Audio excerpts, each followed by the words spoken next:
Today's question is, how do we make vendor quarterly business reviews better? What I love about this question is that it almost always starts with the question, what is a vendor quarterly business review or vendor QBR?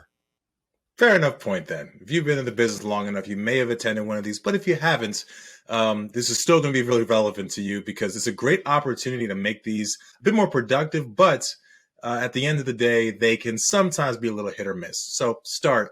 A vendor QBR is a quarterly meeting where you review your business goals, set goals, then draft a plan to meet those goals with a vendor.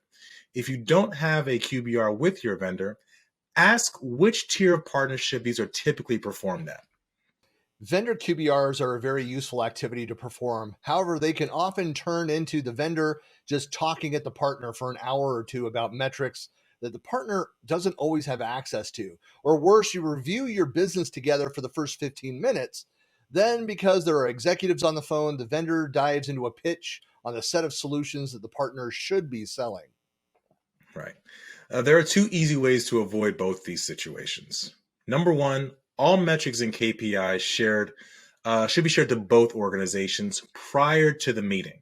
This is important because it allows the vendor and the partner time to review the content and think through any questions that they might have.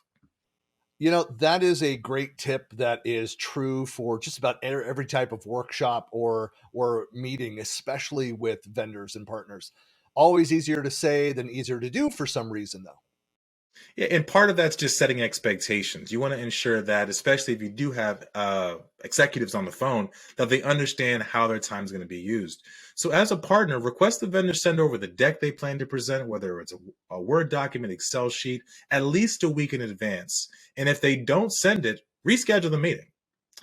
Tip number two is to make sure that the management team is actually on the line and you set an expectation for, do you need to have a marketing, a training team, or a sales focused team or leadership on the line as well.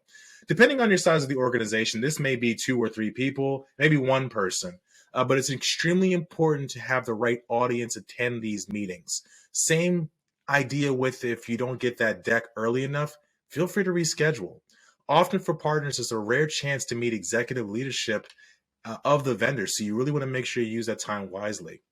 And having a person with authority on the line can save you weeks of back and forth when it comes to actually setting those goals and developing a plan to hit those goals.